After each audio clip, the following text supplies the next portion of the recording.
Uma vlogs and stories. Hi అండి, అందరు ఎలా ఉన్నారు? నేను చాలా బాగున్నా. ఇంక ఈరోజు మాత్రం చాలా దారుణంగా మొదలైపోయింది. ఫుల్గా స్టమక్ పెయిన్తోన.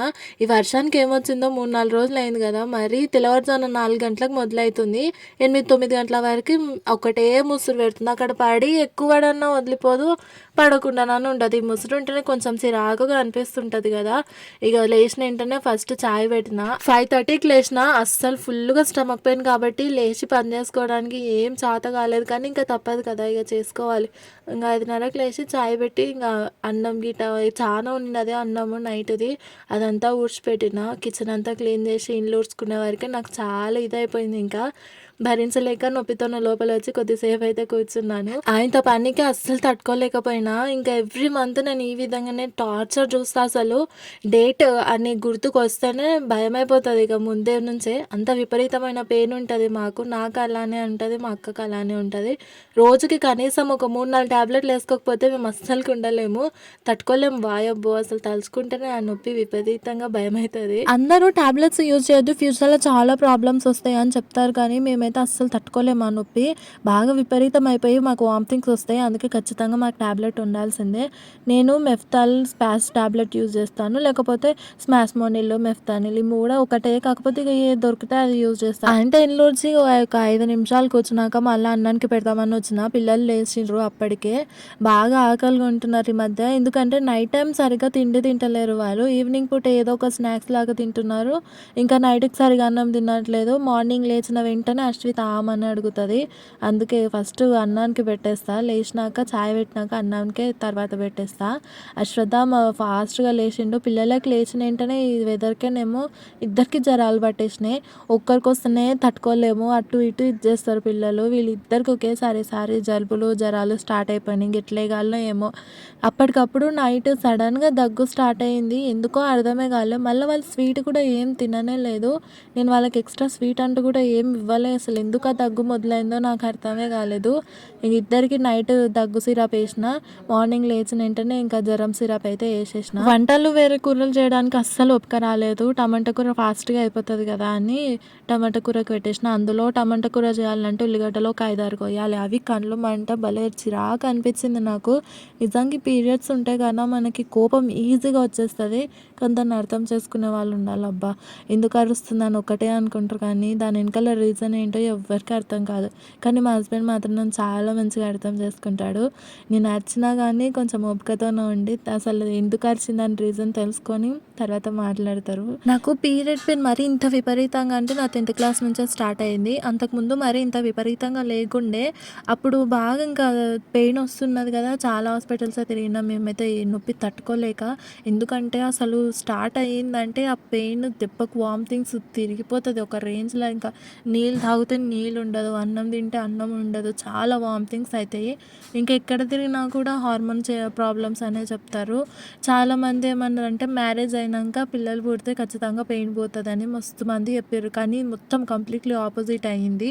మాకు డెలివరీలు అయినాక ఇంకా ఎక్కువ అయింది పెయిన్. ఎందుకో మరి ఇంత విపరీతంగా నొప్పి వస్తుంది అర్థం కాదు.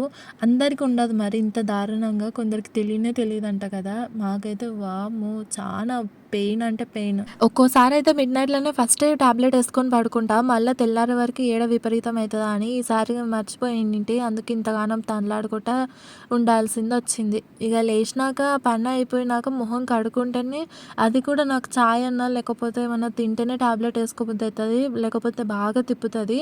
నాకు చాయ్ అలవాటు అయితే లేదు, కానీ ఎప్పుడైనా ఇట్లా మార్నింగ్ పూట టాబ్లెట్ వేసుకునేది ఉంటే మాత్రం ఖచ్చితంగా చాయ్ తాగుతా. ఉత్త చాయ్ అయితే అసలుకే తాగను, మళ్ళీ బిస్కెట్ ఉంటే తప్ప. ఇక అప్పటికే వంట అయ్యేవరకు నేను రెస్ట్ తీసుకుంటా పని చేసుకుంటా ఉన్నా కాబట్టి కొంచెం లేట్ అయింది. 8:30 ఏమో అయ్యింది. ఒక్క కూర చేయడానికి నాకు 8:30 పట్టింది. అది చేసుకుంటా కొద్దిసేపు ఒరుగుతా, కొద్దిసేపు కూర్చుంటా, మళ్ళీ మొదలెట్టుకుంటా, అట్లా ఆ పని అంత లేట్గా అయింది వంట. అందులో పిల్లలు కూడా ఈ రోజే ఫాస్ట్గా లేచిర్రు. మళ్ళీ వాళ్ళకి సుస్తులు ఉండేసరికి నాకు సుస్తుండే వరకు నాకైతే ఏం తోచలేదు. వాళ్ళని ఎట్లా చూసుకోవాలబ్బా, వాళ్ళ జ్వరాలు సర్దులు ఎట్లా అని భయం అవుతుంది. అశ్వితకు జ్వరం వచ్చిందంటే చాలా భయపడిపోతాను నేనైతే. అయితే. ఎందుకంటే ఆ పాపకి ఇంతకుముందు మస్తు సీరియస్ అనిపించింది అది. ఫీవర్ బాగా ఎక్కువైపోయి డొక్కాలంతా ఎగేసి చాలా దారుణం చేసింది ఒకరోజు నైటే. ఆ పాపకు చూస్తా నాకు భయం. మోషన్స్ అయితేనన్నా ఎంతో విధంగా ఎట్లనో అట్లా చేసి కంట్రోల్ చేసుకోగలుగుతానేమో కానీ ఈ జ్వరము సర్ది అశ్వితకు పడితే మాత్రం నా వల్లనే కాదు. అందులో అది యాక్టివ్గానే ఉంటుంది. ఫీవర్ వచ్చినా సుస్తైనా కానీ అశ్వత్థామ ఉండలేడు. ఆమె యాక్టివ్గా ఉన్నా కూడా ఒక్కొక్కసారి ఇంకా ఉంటుంది కదా, లోపల జరిగే చేంజెస్ లోపల ఉన్నా కానీ ఆమె మాత్రం యాక్టివ్గానే కనిపిస్తుంది. వాడు మాత్రం వాయబ్బో మా వంశపారంగా వచ్చింది ఒకటే మూలు కూడా. ఏమింత చూస్తానా అమ్మ అమ్మ అమ్మ అని ఒక్కటే మూలుగుతుంటాడు. ఇద్దరిని చూసుకుంటే అశ్వితమనే బెస్ట్ అనిపిస్తుంది నాకు. ఇక ఉల్లిగడ్డ టమాటా కోసి పొయ్యి మీద అయితే పెట్టేసి బయటికి పోయినా కొంచెంసేపు అటు ఇటు తిరిగొద్దామని. అప్పటికే అమ్మమ్మ వచ్చి మళ్ళీ ఇంకా సగం పసుపు అల్లం పేస్ట్ వేసి కలిపి పెట్టింది. ఇంకా నేను పోయి ఉత్త కారం వేసి వంట కాడికి చేసేసిన. పాపం నాన్నగాడు వర్షం పడుతుంది కదా అని ఆటోలో హాయిగా నిద్రపోయిండు. వాడికి ఎంత చలి పెడుతుందో అనిపిస్తుంది ఒక్కోసారి గుర్తుకొస్తే. కానీ ఇంకా ఏం చేస్తాం, తప్పదు. ఇంట్లో ఉంటే మాత్రం ఖచ్చితంగా మంచం ఎక్కుతాడు వాడు. అందుకే వాడిని బయట వదిలేస్తాము. ఈ మొక్కలు పీరియడ్ పెయిన్ చాలా వరకు కంట్రోల్ చేస్తుందంట. తీసుకొని తిందాం అన్నట్టుగా అయితే వచ్చిన. ఇంతకుముందు తిన్నా నేను, ఒక షార్ట్ వీడియో కూడా చేసి పెట్టిన. బాగానే కంట్రోల్ అనిపించింది. కాకపోతే కంప్లీట్గా కావాలంటే కొంచెం టైం పడుతుందంట. 3-4 మంత్స్ రోజు ఒక ఆకు తింటే 4 నెలల వరకు కంప్లీట్గా పెయిన్ పోతుందంట. అది ఇప్పటి నుంచి అయితే ఖచ్చితంగా ట్రై చేయాలి. ఇంతకుముందు నేను ఆకుని ఒక 1 మంత్ ఏమో తిన్నా అంతే. ఆ 1 మంత్కి నాకు కొంచెం బెటర్ అనిపించింది కానీ ఇంకా ఎవ్రీ మంత్ వెంటనే టాబ్లెట్ గుర్తొస్తుంది. టాబ్లెట్ వేసుకొని ఇంకా ఇదైతే మర్చిపోతా. మా చేతికి సీతాఫలాలు అయితే బాగానే కాసినాయి, కొంచెం పెద్దగా అవుతున్నాయి. కానీ అవి మేము తినే వరకు మాకు నమ్మకం లేదు. బయట వాళ్ళు మేము ఇంట్లో ఉన్నామంటే మా చెట్లకి పండ్లు ఏంటి ఉన్నా ఈజీగా ఇట్లా తీసుకుపోతారు. ఇక లోపలికి వచ్చిన ఆకైతే తినలేదు, ఎందుకంటే ఆడ మొత్తం పురుగులు ఉన్నాయి. వర్షం పడుతుంది కదా, పుంత పురుగులు ఎక్కువ ఉన్నాయి. వద్దురా నాయన అవి తిని ఇంకా ఏం చేసుకుందాం అని మరసంగా వచ్చిన ఇంట్లోకి. ఇక మొహం కడుకొని టాబ్లెట్ వేసుకున్నా. ఈ టాబ్లెట్లు మార్నింగ్ ఇప్పుడైతే ఒకటి వేసుకున్నాను కదా, మళ్ళీ మధ్యాహ్నం ఒకటి, ఈవినింగ్ ఒకటి, నైట్ ఒకటి వేసుకోకపోతే నేను అస్సలు మనిషినే కాను, తట్టుకోలేను. ఇంకా ఆ టాబ్లెట్ వేసుకుంటుంటే కళ్ళు కూడా తిరుగుతున్నాయి, అసలు నిలబడడానికి కూడా చాతన అవుతలేదు. ఆయనతో వంట చేసి ఇక పోయి కూర్చున్నా. అశ్వత్థామకు చూస్తుంది కదా, వాడు మీద నుంచి దిగకుండా అయ్యిండు. చాలా వరకు నా దగ్గరికి ఏం రాడలే కానీ ఇంకా చూస్తుంటే అమ్మమ్మతో ఎక్కువ ఉంటాడు. కానీ ఇక నేను కూర్చున్నా కదా అని వచ్చి నా మీద కూర్చొని ఇక అమ్మమ్మకు ఫోన్ చేయంటే ఇక మా అమ్మకు ఫోన్ చేసిన. నాకు కూడా ఏమన్నా సుస్థ అయితే ఫస్ట్ మా అమ్మతోనే మాట్లాడాలి అనిపిస్తుంది. ఎప్పుడు వీడియో కాల్ చేసి మాట్లాడదామా అమ్మతో అన్నట్టుగానే ఉండింది నాకు. మాట్లాడినాక చాలా ఫ్రీ అనిపించింది. దగ్గర లేకున్నా కనీసం కాల్లో మాట్లాడినా కూడా బాండింగ్ అనేది ఇంకా ఎట్లా ఉంటుంది చెప్పండి. అమ్మనే కదా. నేను డల్గా కూర్చున్నా కదా అని మా ఆయన నన్ను నవ్వించుకుంటా కూర్చున్నాడు. ఆడనే ఉండి నా మీద ప్లేట్ వేస్తే కోపం అవుతా కదా అని అట్లా ట్రై చేస్తున్నాడు. నేను కోపం అయిందంటే ఖచ్చితంగా నవ్వుతా అని అర్థము.